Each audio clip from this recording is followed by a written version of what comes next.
questioner points out that we have many seats up for election in which they're uncontested and there's shortage of candidates. Given that, have you any ideas on how to get more people involved in the election process? There are a lot of seats open.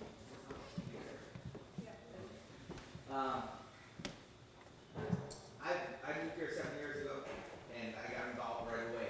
It is frustrating for newer people in town to come and get involved because of sometimes there's a separation, and it really struggles at the meetings. A lot of them are drawn out, and a lot of actions don't take place, and people get frustrated over time. I think we need to streamline a lot of our committees and push forward the plans that come out of those meetings, so people don't get frustrated and they want to participate and get involved. But the worst thing about getting involved is when things don't get done after that time. So I think if we get that going, we listen to the committees and move forward with plans that come out of those committees, I think it'll allow more people to get involved. Thank you. Nick? Make sure that mic's on, Nick. I don't know if we're getting it on the mic on the speaker. No. Switch up top, please. Now? Yes. Okay. At least I know how to turn it on. Okay. People involved. It's been a difficult subject for many years. Some people are turned off by politics. That's why we have more independent voters. I think there's about 1,500 versus 800 or 900 for the Republican Democrats. People don't want to get involved in party or politics. And in North Stonington, after election, usually it goes away and party isn't really an issue. Yeah. But getting people involved means that they're going to have to sacrifice their time. A lot of time it has to do with the volunteer going through due process. People do not understand that whether you want to just quickly do something, make a decision, go on, you can't. Many times it has to go through a hearing, then go through a planning and zoning, then go through other parties, and it's very frustrating. Everything takes so long. So it's a difficult and a confusing and somewhat a discouraging process. Thank you. That was good time. And Mark, please. Thank you. Well, two things come to mind. One is we really have to show some progress in particular committees and activities. So we have to focus on being effective with the time that we're going to donate because, like Nick is saying, people donate their time. They have to balance their priorities in life. But then the second thing is we have to celebrate our successes and communicate that. When we have done good work and made progress, we've got to share that with the community. And I think that will help to energize folks to continue to participate and be involved. Bob? So, I think one of the big issues that we do have is allowing people that want to serve to express their opinions and have them respected and appreciated. And what happens is people get involved in committees and it's short-lived. My opinion is, we have to let them all operate, do their function. When they have issues to be brought forth to the people, we present them to you so you're educated on the topics. A lot of people express frustration because of the lack of progress on the issues. They feel that time is wasted. Meetings should be far more efficient. You shouldn't be spending the whole evening at a meeting. It becomes time consuming because, the leadership allows it. If, we keep to the point, keep things business oriented, it shouldn't consume your whole life. And, that seems to be a big problem is time it takes to go to these meetings. Thank you. And Tim? Getting people involved in town committees is key. Bob and I have been stressing that to people when we've been going door to door with people. Getting involved, I have this saying, don't get mad, get involved, because you can't complain unless you get involved. So we've been trying to stress that to people, and I tell people, when you get on these committees, you do learn more about the town, you learn more about the people. There's so many things that you can do to help when you get involved, and you try to do the best you can with it. And let people, like the meetings are not always friendly as far as the timing of them, especially for the younger people that have families. So we really want to try to get people involved, Bob and I, and that's what one of the things we're going to work on. Thank you. Great, thank you very much. For the next round, we'll start with Nick and Paul, your question. Ms. Mullane, our next questioner pointed out that an increasing number of towns are making their meetings available either on cable access or webcasts on the internet, and particularly the top positions like selectmen, board of education. The question was, do you have plans for implementing the use of this technology? At this point in time, we have not addressed that, okay? It's something I do not have a problem with, and I wouldn't mind investigating it. I think it might be of benefit because people don't want to come out at night. Sometimes it's weather, sometimes it's convenient, or they'd rather kick back in their own chair. I don't have any problem with our meetings being recorded and publicized, and I think it also have an opportunity. We do have a website, and we do post various things, and there are comments that come in from that, and we do respond to them on a continuing basis. We try to have everything answered, no matter how small or how large it is. I wouldn't have a problem at all. We have not reviewed that, though. Thank you. Mark? I would be interested in that. We did try to explore that a few years ago with getting hooked up with Comcast, and also seeing if we couldn't work with the school in some sort of AV capacity to help them, or have them help us in filming the sessions, and we didn't get too far down the road. So it's an opportunity for us to explore some more, and I certainly don't have any problem with having our meetings videotaped and being able to share that. Especially on the larger meetings, folks can't get to them, especially during election year or a big issue year. They're able to then be able to access the Comcast station or the cable station and be able to follow the conversation, especially during the budget season too. If we could film the budget presentations, I think that would be very informative. Bob? Everyone knows knowledge is power, and you, the people, have the power in this town. An informed public is key to our success. And many of you have met Tim and I making the rounds. One thing we're committed to is exactly that.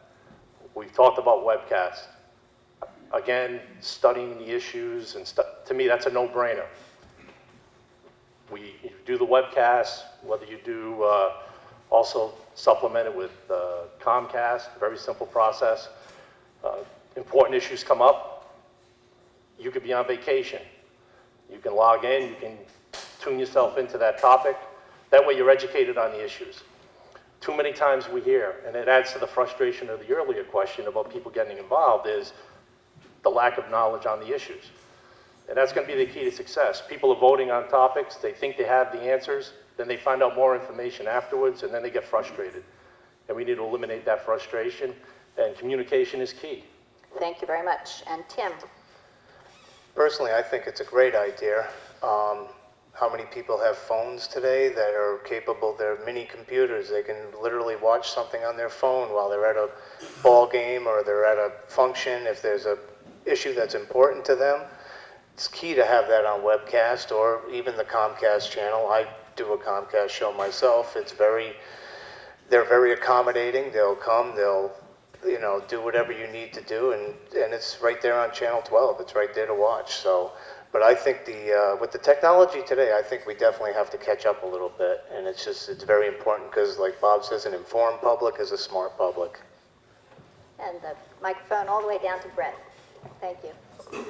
It seems like we're all in agreement on it up here. It is very important to get the word out, and we can't just rely on public access because not all of us have Comcast. So like they said, through the web and things like that is very important. But it's also important for you to be able to communicate back to us. So not just show the meetings, but a way for you to respond back. And whether there's a way to submit questions during our meetings, through that would be even a better option. So that way, not only are you informed, but we're informed with your ideas on what you need changed. And that'll get more people involved. In light of that question, I'd like to comment to everyone that this is being filmed for public access right now, so that's a good start. And it's going to be run on theday.com. I don't know how much it'll be on, but you just click on it and you can watch it as many times as you'd like. So with that, we're going to start our next round with Mark. And Paul, what is your question? Okay, Mr. Donahue, the questioner was wondering, have you read the draft plan of conservation development? If so, what in particular stood out to you, either positively or negatively?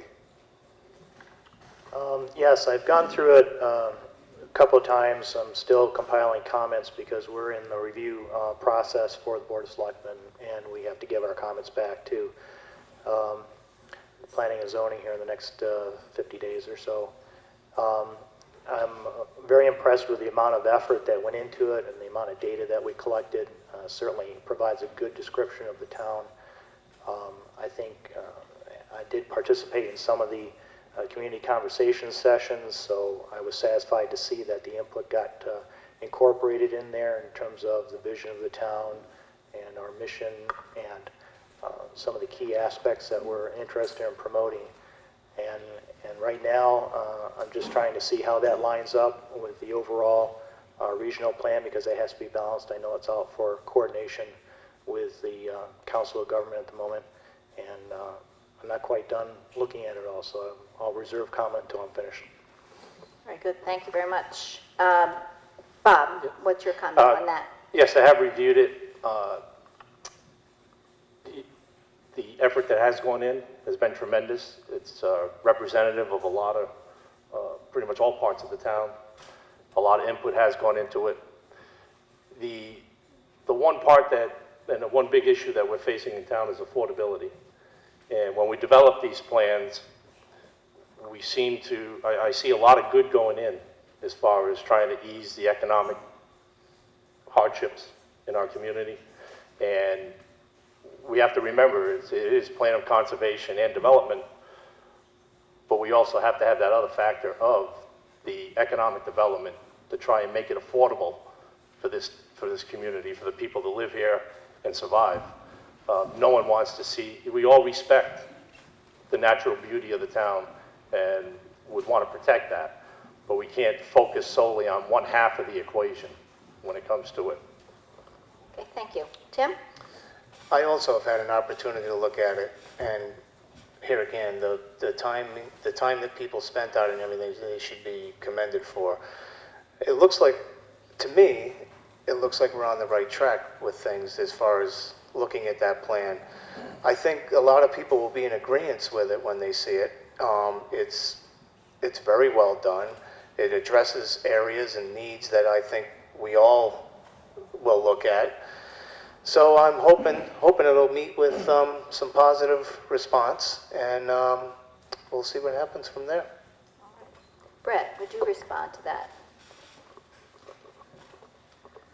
I have looked over the plans, and I also sit on the Economic Development Commission. And, you know, when this is all said and done, I think it'll be a success for the town in the fact that this is how things come together. You know, there was input from residents on what they'd like to see and where they'd like development and conservation. And, you know, and that's what it's about, is working together and not just trying to force our ideas down the people's throat, but to listen. And, you know, there's a lot of restructuring of zoning, and planning and zoning has been wonderful and working together to try to get, you know, people to be more open in North Stonington about getting our town out there and say, okay, well, these areas aren't affecting people's everyday lives. We can put some commercial there to open up our tax base a little bit more. So I think once this is said and done, and it allows Economic Development Commission to actually go out and do some good work and try to recruit some businesses. I finished my word. You're very good. You listened very well. Thank you. Nick? Yes, I've read the document. I probably attended 1/3 of the meetings on it. was also involved in gathering a variety of the data that went into it, come out of our office or through the IT guy. I have to say this, it's the most important document in 10 years, and this sets the ground rules for what is going to be the changes in the planning and zoning regulations. The most interesting part of this is it acknowledges how we have mastered the conservation aspect of it and have the knowledge and that down pat. The next part is to have developed the economic development aspect, which they're working very hard on, and not compromise any of the conservation aspects. The amount of information that was collected, now you have to understand, this is over a 2-year period, and this is one of the issues that can't take too long, but you got to take enough time to do it right. And this document clearly shows how we can get through the path of economic development and mix proper. Oh, this is a very good group. I wonder if anyone has a rebuttal on this topic. Okay, very good. Well, we'll move on to our next question then, and this time our first speaker will be Bob, and a question from Paul. Just a reminder to the candidates, even though I'm asking the questions, I won't be insulted if you don't look at me when you're answering them, because the voters are out there, the camera's out there, so I won't be hurt. This is a specific question for Mr. Testa, though everyone will get a chance to weigh in, I imagine, right? So the question from Mr. Tester, do you consider yourself a Teapot Republican and identify with any of their principles?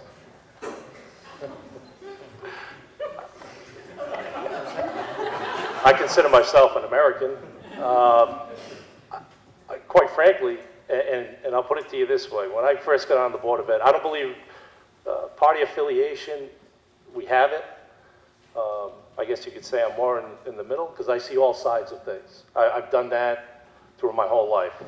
I don't view things on partisanship. I look at the idea that's brought forth, how it's going to serve the good of the people, and that should be our sole focus.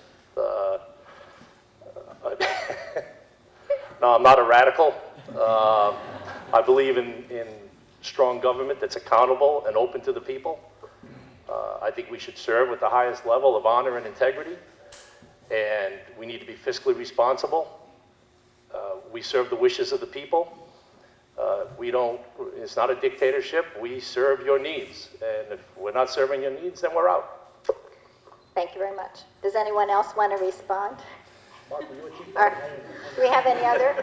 I am not a Tea Party Republican. A little levity. Are you sure? All right. Our next question, sir. And the next speaker will be Tim. No, is that right? No, that was just to Mr. Testa. So it's actually, Bob is again speaking first. Can I get a break? Yep. You have to follow up on that last thing. The questioner it points, at least from their opinion, the tax burden is too much on the homeowners in town, and they're asking, do you embrace the Representative Diana Urban's results-based accountability for the town in assessing its budget and spending? Yes, I do. And Representative Urban, I know she's here, knows for years that I have supported that. If we're not performing, there needs to be some accountability. If things aren't working, we need to evaluate it and see how we can do things better. I believe there should always be an evaluation of our operational practices. Yearly, it's almost like a debriefing, where we see at the end of the year how we operated in all facets of our service to you, the taxpayers. I know we've talked about this with education, and she brought this up and has fought hard for it with programs that weren't working and trying to bring accountability to those areas. And it's the same thing with us in the local government. If something's not working, we have to adapt, and overcome and make it work. So I guess the simple question is yes, I do support it and will support it. Thank you very much. Tim?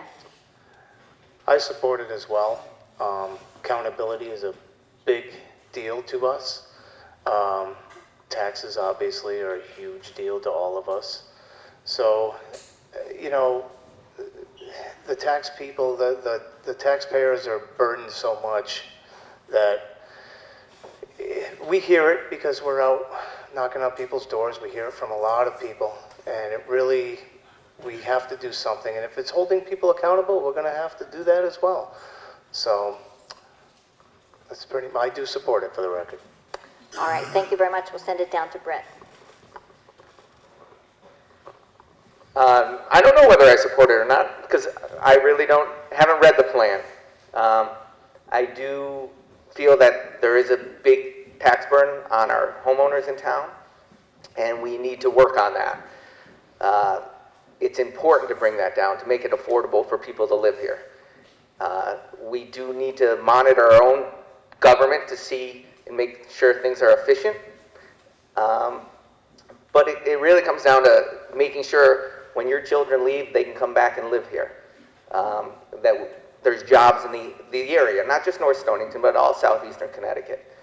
And it's really important to focus on our town government and to make sure the most cost effective is possible, whether it comes from the educational side or the straight town government. We got to work together to relieve that burden. Thank you very much. Nick? Do I support it? No, we practice it. In the little small towns, we practice this, we do it all the time. This is our format. The state of Connecticut is using it as a buzzword in regard to the illusion of action. Example, we practice GASP, and we practice it in regard to the accounting procedures. State doesn't do it, nor does the federal government. This certainly has to be imposed on the state and federal government, but as far as you look at the practices and the budget process and the way we go through it and how we report in the GASP and have the management summary at the end, we are actually practicing this. And we reflect on our past, what has worked and not worked, and delete what does not work. It doesn't take long for the Board of Finance or the Selectmen to find out, that was a nice idea, but it didn't work. I believe we practice it, and maybe the state and federal government ought to take some lessons from North Stonington, Preston, Voluntown, and Ledger. Thank you. Mark? And Mark, when you start, do you suppose you could define GASP for people? GASB is the Government Accounting Standards Board, so it's the public sector equivalent of the Financial Accounting Standards Board, and they lay out the rules by which municipalities and governments have to run their financial statements and report accordingly. Thank you. I'm really glad to hear this question because I think we're at a very crucial point in the town, especially compiling the plan of conservation and development right now, because results-based accountability is partly about defining the destination. We have to know where we're going, and the plan of conservation and development is going to help us define that destination for the town. The other part of the results-based accountability is monitoring how we're progressing towards that destination. So as we lay out the strategy and the path and the journey of getting to the destination, results-based accountability allows us to see how we're doing on that path and when we start to deviate off the path. When you go off the path, results-based accountability helps you assess how far you are off, what your corrective actions are, and what you get back.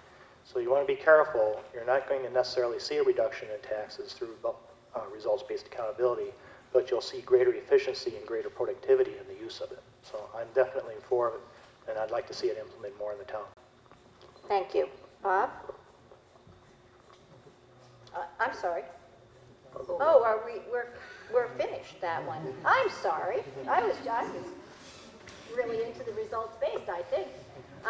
Let us go to our next question, and Tim will be our first speaker this time, and Paul will give you a question. All right, Tim, this kind of blends a couple of questions. A couple of our questionnaires pointed out that agriculture has been at the roots of North Stonington, and they ask, how could a further or different development approach help the agricultural industry and in the process bring tax relief, jobs, and sustainability? Well, trying to get people to establish some more farms would probably be a place to start. I know that farms, especially as young people, start out on farms. When they're young, they get jobs on farms, and it's always a great experience for them. As far as tax credits go, I would think that if somebody is willing to start up a farm, maybe they could get some tax credits from the town or from the state, grants as well. It's just, well, you know, in answer to your question, I mean, I think, well, farms are definitely a huge part of our town, so we need to support them. Thank you. Brett? We definitely need to support our farms in town, and to grow the farms, I mean, we can't do it on a town level. We need to be open to new ideas when it comes to farming, and I'm not a farmer. I don't pretend to be a farmer, but I grew up in a farming town. And you got to look at what's out there now. I mean, organic's big in our culture now. So if you work on that and you get organic farms in town and you work on the land that we do have available that's not currently being farmed and try to market some of that to farmers to be able to use that land. Not necessarily always have to buy it, but maybe work out a deal where they can use that land and farm it. That's what I have to say about that. Nick? Farming is in an evolution. As Brent mentioned, there is the traditional farms that are in our town. We passed a right to farm ordinance. We also passed tax abatements for them. We're helping as much as we can on the local level. And as you see, most of the farms are really families that have passed it on to one generation, second generation, third generation. They have a huge investment of capital, and they are successful. It's 24/7. It is not a popular job for the normal new employee or person who wants to start something. It is difficult. And they're now starting to compete with the high tech of how do we take and automate it so we really don't need people and it's done automatically. We've had people come in and said, I want to put some greenhouses in here. I'm going to grow lettuce. I'm going to have 5 employees. And they're going to do X amount of thousand heads a month or a week or something like that. We have to support it. We need it. We need it for the state. We need it to feed ourselves. It is a good business. Thank you. Mark, please. I'm glad Nick mentioned that we do have the ordinances on the books because those are helping to alleviate some of the tax burden for farming properties. Also, there's some state programs available for historic farm preservation and other support that could be utilized for the town. But I think sustainability is the big question, and I think it's going to be really important going forward, trying to establish the local food base. And, you know, you see the stickers, no farms, no food. It's all about security of the food system, the food chain, and the more local we are, the better we are going to be as a community. And Bob? It's being the last one, I have to agree with a lot of what everyone said. That's fine. You can do that. I mean, the farms, it's a big part of the community. And it all comes back to, you're gonna hear an underlying theme for me, is affordability overall for the taxpayer. They're no different. They're farmers, but they pay taxes, they have to sustain a way of life, they have to, you know, keep things going. Your local government on some of these large farm levels are not gonna be the savior. I mean, your town government can't solve every problem. But what we have to do is do our part to try to sustain what we have through and I say it, the affordability factor from what we've seen and talking to people is a big issue. And if we don't do something about that, when the generations that are doing the farming no longer are here and no longer want to do it, then you're going to have a bigger issue with the properties when they start turning over. Very good. I think Tim has already, you started this round, right, Tim?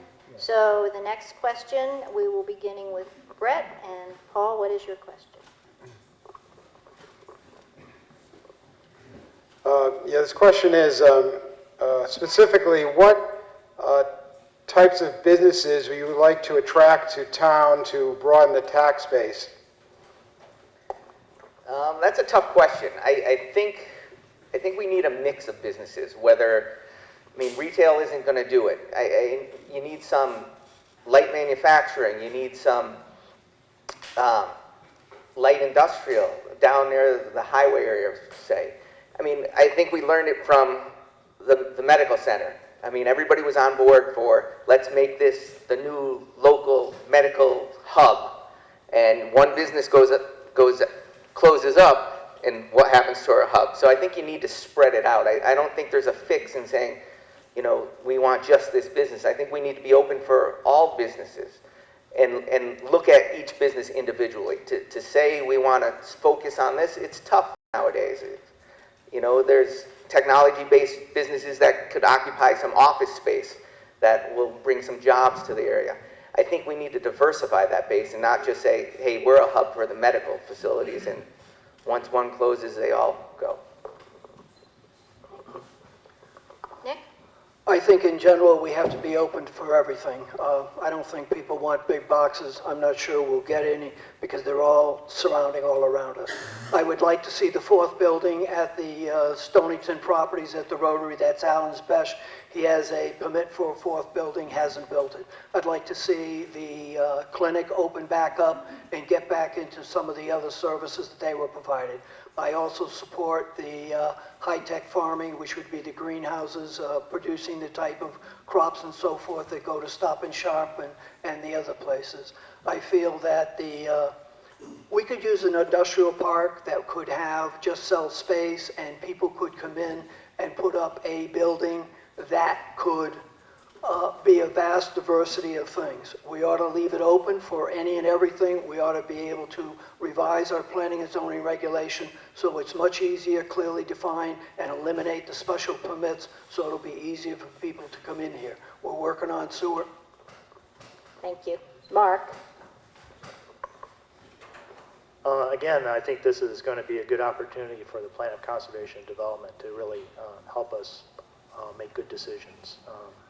It's going to be the input of the people. It isn't going to be what I necessarily prefer to have in town, but certainly we want to be looking at things that are supporting the viability of the town and be able to balance that from the ecological aspect also. We have some strong opinions, like Nick was saying, about big box, and we have to be mindful about traffic that's brought into the town. All these things have real impacts into the community, so they have to be weighed accordingly. But again, there's been so much good work gone into the Plan of Conservation and Development that I think that's going to help us clarify our objectives. Broadening the tax base, maybe we'll get to that in another question, but we're not going to really grow the tax base all that much through commercial development. And so we might as well make good choices when we're allowing community businesses into the community. Thank you. Bob? Again, easing the economic burden, the tax burden on all of you is a top priority. Filling the vacant buildings that we already have. They're already here. Everybody's afraid when you talk about economic development that it's going to change the landscape. If we focused honestly, an honest effort on filling what we already have that's sitting there vacant with weeds growing up to the roofs, holding those properties accountable, see what they're doing with them. Do something about that. I mean, that's key. It's not that you have to build the big monstrosities, but you have to create a climate where people feel welcome. And it's no secret. We're not a business-friendly town. We don't promote it. We don't encourage it.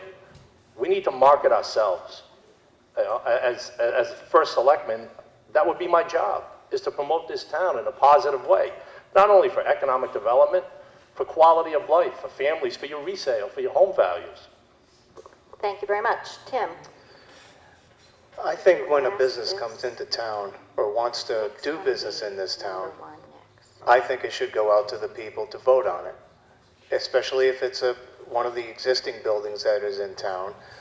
People should have the right to decide if they want it or not. That way if it's met with opposition, well, it goes out to a vote, and if people vote on it, in my opinion, it should be accepted at that point. As far as the type of businesses, I'd like to see some family entertainment businesses in town, maybe someplace where you could bring your children. I mean, we spend so much money out of town here. Everywhere we go, anything we do, we're spending our tax dollars in another town. and it's really not helping us at all. So I really think if we can work on that, getting some, you know, small stores. We're not talking box stores, like Nick said. They won't come here anyway. So thank you. All right. You may. 30 seconds.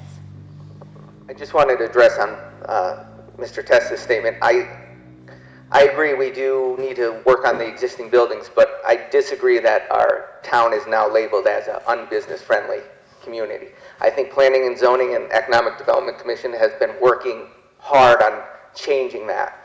And to say that it's a slap in the face to Planning and Zoning, because I know how hard they've been working on this and changing attitudes throughout the community.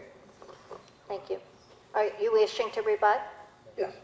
All right, 30 seconds. Without a doubt, planning and zoning is not the one thing. The first selectman is not one thing. EDC is not the one thing.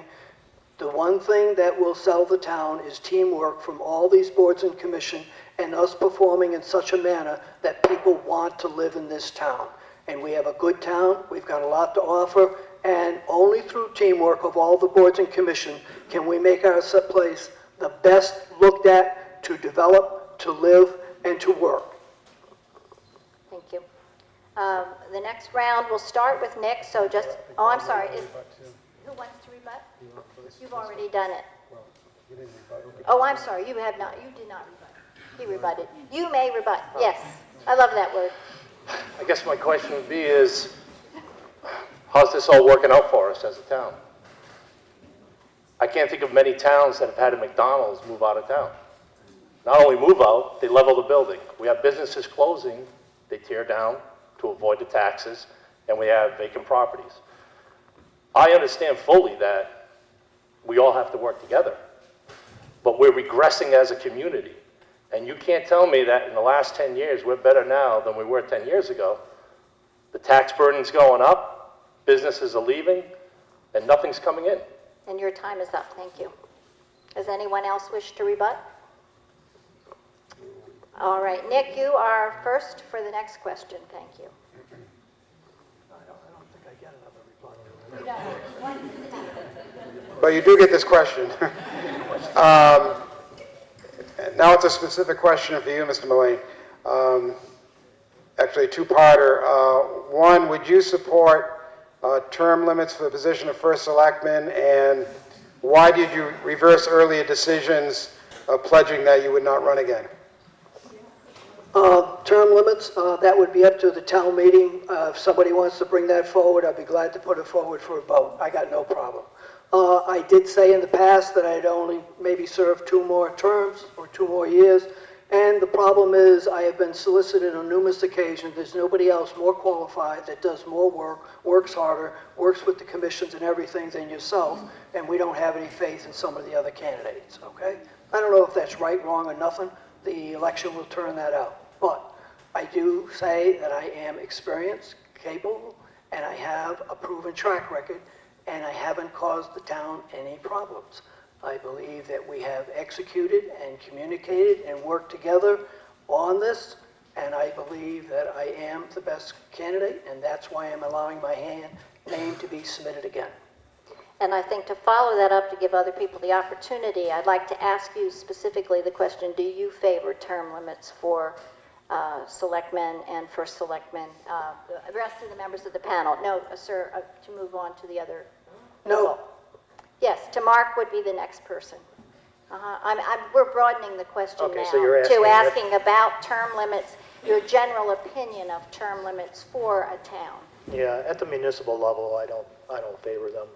I think the legislative process and the election process will allow qualified candidates to compete and win seats. I don't think we have to resort to a term limitation. Okay, Bob, what do you think? I think term limits should be definitely looked at, not just for the selectmen. I think every board and commission. You need to have some turnover. You need to have fresh ideas. We all have a shelf life. And, my philosophy is whether it's coaching or getting involved in something, try to leave it better than when you found it, and then you let someone else take over from there. If we get too one-dimensional, it's not productive. And I think that's something that the town really should look at. I mean, speaking for myself, yeah, I think I commend Nick for all his years. But would I foresee myself being there for 28, 30 years or whatever? Absolutely not. I think we all do the best we can, and then it's time to pass the torch and get some new ideas and build upon our successes from where we're at. Tim, would you like to comment on that? Sure. I definitely agree with term limits, unless the candidate's being unopposed. But people get too comfortable when they're in a position for too long. And I think it would also involve a lot more people if they knew that these positions were going to be open and they could get involved. And term limits, like Bob says, everybody has a shelf life. I think that you can only be on something for so long, and then it starts to kind of get old. So, yes, I do agree with term limits. Brett? I don't agree with term limits on the municipal level. If someone's doing a bad job, you get rid of them. If someone's doing a good job, let the community speak and say, hey, they're doing a good job, let's keep them in power. You know, it's just like in the business world. You go to work every day, you do the best you can. If you don't do well, you get fired. Same thing here. So I look forward to a company you could work for the rest of your life and then retire from. And they keep you around because you're doing a good job. They don't say, oh, you worked here 6 years, your time's up. You know, you build experience over those years. It's not, each year you should get better at what you do and work harder because you know you need to get reelected. You don't need to, it's not a job that you have. You know, they use the word shelf life. Shelf life's for food, produce. When you look at it, you meet that shelf life, you throw it out. Same thing here. If your shelf life's done, let the people vote you out. Thank you very much. We have time, I believe, for one more question and the wrap-ups from each of you. If you answer in less time than your minute, we might be able to get a second question in, but we want to be timely. So at this point now, we are starting with Mark and Paul, the question. Yeah, this touches a little bit upon a topic we've gone over, but we got a lot of questions in this area, so I thought it fair to kind of drill back to it. What is your economic development plan for the town, and what can be done to help residents afford to stay living in North Stonington?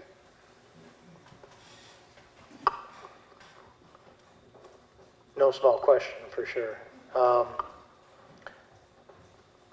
I think I alluded to this already. Economic development is going to be a very difficult subject going forward.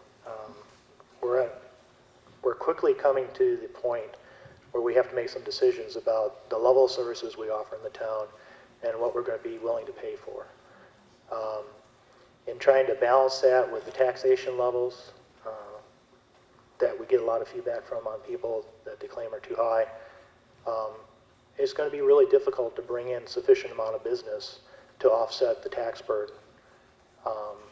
Just running the numbers, and it's pretty simple math, we need to probably double the amount of commercial grand list that we have in the town in order to provide basically a 10% reduction in taxes. And that's a lot of development in the town. So there's a lot of thinking that has to be done going forward in developing an economic plan. I don't have a full plan at this moment. Bob? I think it starts with looking at ourselves, our operational practices, looking at how we're utilizing the resources you've already given us from the top down, all throughout the town. Looking at, as a town government and school system, looking at ways to work together and possibly consolidate some resources there. Like I said earlier, trying to increase the revenue stream by filling the vacant buildings we already have. Tim and I mentioned hospitality, tourism aspects of our town. Some people cringe when you say that, but you haven't. You have hotels. You're centrally located to all the activities. Fill the hotels. You get people staying in this town, they're going to fall in love with the town. What that'll do, now you become the topic of conversation when people have to relocate, when business people are in town and they're looking at investing. You create a market. You have to create an interest there. And then with that, you know, then it helps your resale values with your home, because people want to move to this town. Looking at hiring, contracting grant writing services. Thank you. Tim? Out on the campaign trail, Bob and I have met a lot of people, and almost every one of them say to us that want to engage in conversation, say, what are you going to do to lower my taxes? And I look at people and I say, your taxes are not going to go lower. But if they can maintain, if they can stabilize, then that would help. It would at least keep people where they could save some money, where they could, you know, not feel like they're being pinched. I see taxes going nowhere but up in the future the way we're heading right now, and that's just my personal feeling. And it's a little scary because there's a lot of people out there in this town that are selling their homes right now, and we need the population in order to make this town work. So, something to think about. Brett? I would say for my vision of the economic plan of development for this town is to, you know, once this plan of conservation development is thoroughly passed and through, I think it's up to the Economic Development Commission and the selectmen to work on marketing the town towards businesses, to show that we are a business-friendly community. You know, we're going to have a traffic influx in town once we're getting 80+ outlets right up the street. For some reason, we also like to pretend that casino isn't up there, that we're excluded from it, that those cars don't pass through here. If we can work on a way that, you know, can tap into some of that market in a way that people in town would like, I think that's one of the plans we should work on is marketing towards that audience to a certain extent. Thank you very much. I would add that if you had, I'm sorry, did I miss somebody? Oh, I'm sorry, Nick. Yeah, forgive me. I thought we were ready to start the next round. I don't mean to cut you off. You go right ahead, please. This has been a difficult question for a long time.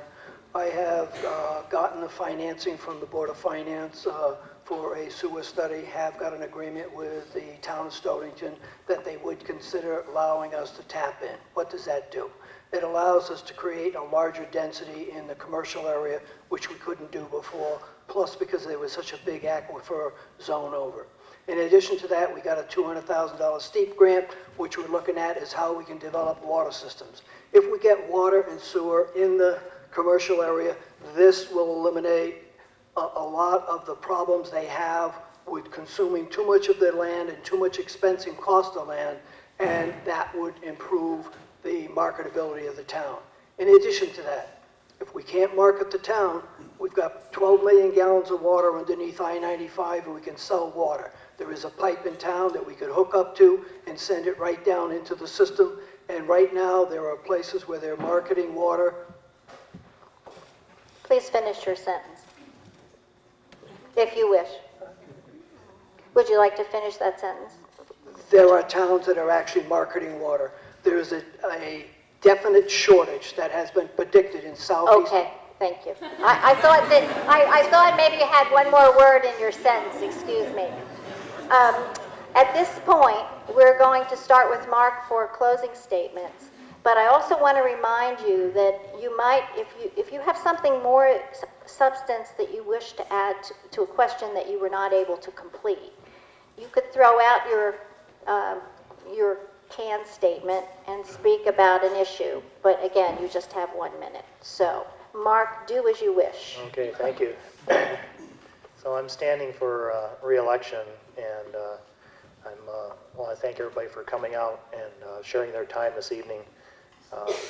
Certainly appreciate your input and your willingness to participate in the selection process for the town leadership. I'm interested in continuing on the board because as I get more and more experience working in the town, I realize just how complex the town is. I mean, it's a small town, but we have a lot of very complicated issues.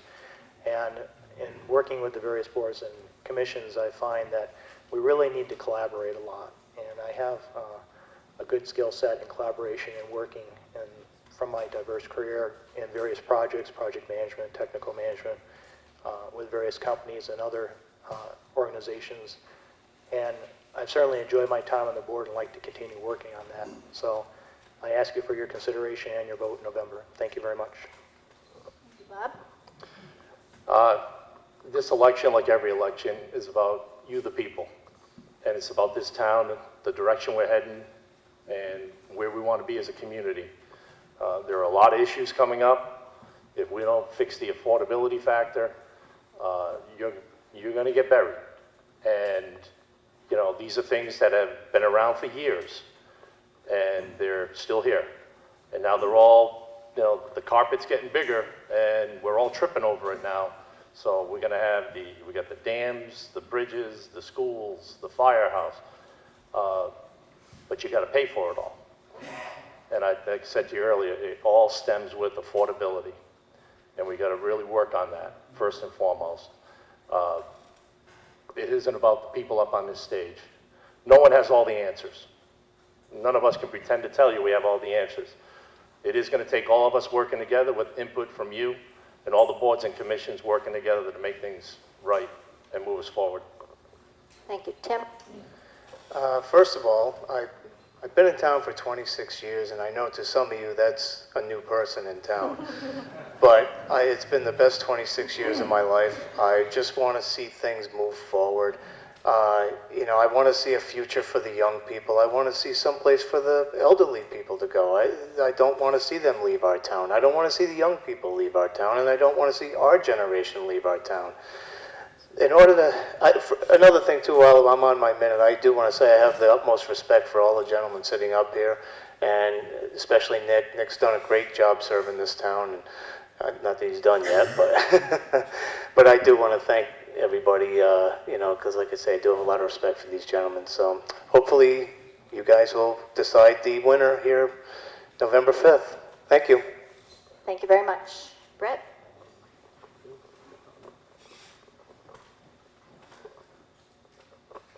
I just want to say, I've worked for small business and large business, and now I own my own business. I know what it's like to struggle to start something, and you know, it's the same thing for the town. You need to grow. As some people try to get the word out that the sky's falling in North Stonington, it's doom and gloom in this town, it's really not.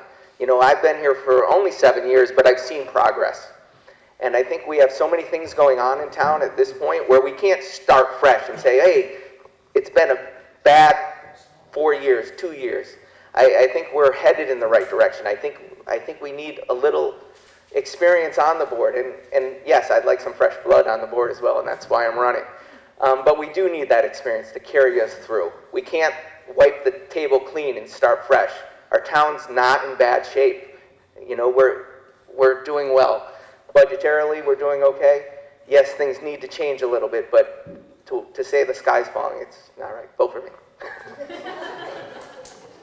Thank you all very much for your commitment. I'm sorry, did I miss another one?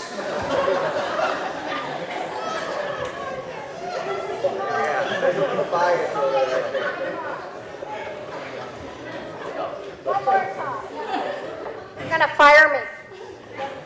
Thank you for putting this affair on. I want to say that we've got a great town. Our town stands out. There's a wide variety of people who come, stop in the town hall, and they'll say, boy, it's beautiful. And you know what's even better? The people. The people are phenomenal. I've been a first selectman for 26 years, selectman for 4 years, and I've had more good experience with the people than anything else. One thing I am disappointed with, okay? I have had many qualified, capable selectmen who have worked with me. I am the first selectman, chief elected official, chief financial officer. No one wants the job after they've had exposure. And it only has been easy for me because the communication and cooperation I've gotten from the people, the boards, the commission, and the town meeting process where you got to stand up in front of a crowd of people and tell them, I want X amount of dollars, cents, or something, and you're going to pay for it for something maybe only half of us want. They have been great. They have used the town meeting. It's phenomenal. Thank you very much.